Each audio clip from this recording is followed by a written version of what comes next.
నీ పేరు జయశ్రీ కదూ? అవును. తప్పు ఒప్పుకుంటున్నావా? తప్ప? ఏ తప్పు? నేనే తప్పు చేయలేదు. నేనే తప్పు చేయలేదు. ఏ తప్పు చేయలేదు. నీ తరఫున వకీలున్నారా? ఎవరూ లేరు. యువర్ ఆనర్, అపరాధి అనాథాశ్రమంలో ఉండే అమ్మాయి అని రికార్డులో ఉంది. ఆమెను అరెస్ట్ చేసిన ఇన్స్పెక్టర్ ఇక్కడే ఉన్నారు, విచారణ చేయొచ్చు. మిస్టర్ ఇన్స్పెక్టర్, అపరాధి నేరాన్ని చేయలేదని మీరేమైనా చెప్పగలరా? సార్, ఈమెను నేను అరెస్ట్ చేసింది సిటీలో ఓ పెద్ద వ్యభిచారం జరుగుతున్న హోటల్లోనే. ఈమె కూడా ఉన్న వ్యక్తి పారిపోయాడు. అబద్ధం. ఇతను చెప్పేదంతా అబద్ధం. నేనే హోటల్కి వెళ్ళలేదు మేడం. సైలెన్స్. అడిగిన దానికి మాత్రం సమాధానం చెప్పు.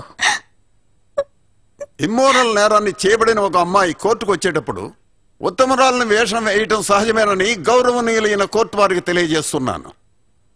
ఇక మీరేమైనా అడగదలుచుకుంటే అడగవచ్చు. నేను చెప్పేదంతా అక్షరాలా నిజం సార్. దీనికి సాక్షిగా ఆమె ఉంటున్న అనాథాశ్రమం వార్డెన్ లీలావతి గారు ఇక్కడికి వచ్చి ఉన్నారు. Permission your honour.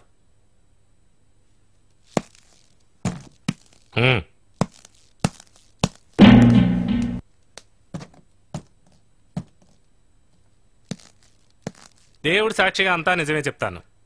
భగవంతుడి సాక్షిగా నిజమే చెప్తాను. ఇక్కడ ఉండే అపరాధి అనాథాశ్రమంలో ఉండేదే కదా? అవును. ఈ అమ్మాయి ఎలా హోటల్కి వెళ్ళిందని మీకు తెలుసా?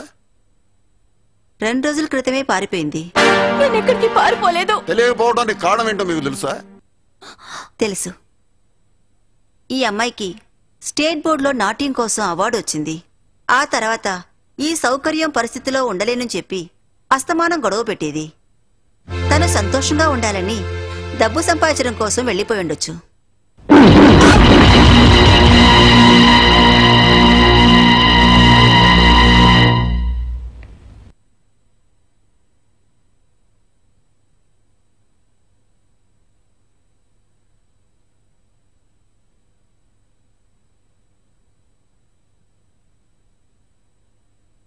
అపరాధిని 15 రోజుల పాటు రిమాండ్లో ఉంచాలని కోర్టు నిర్ణయించడమైనది.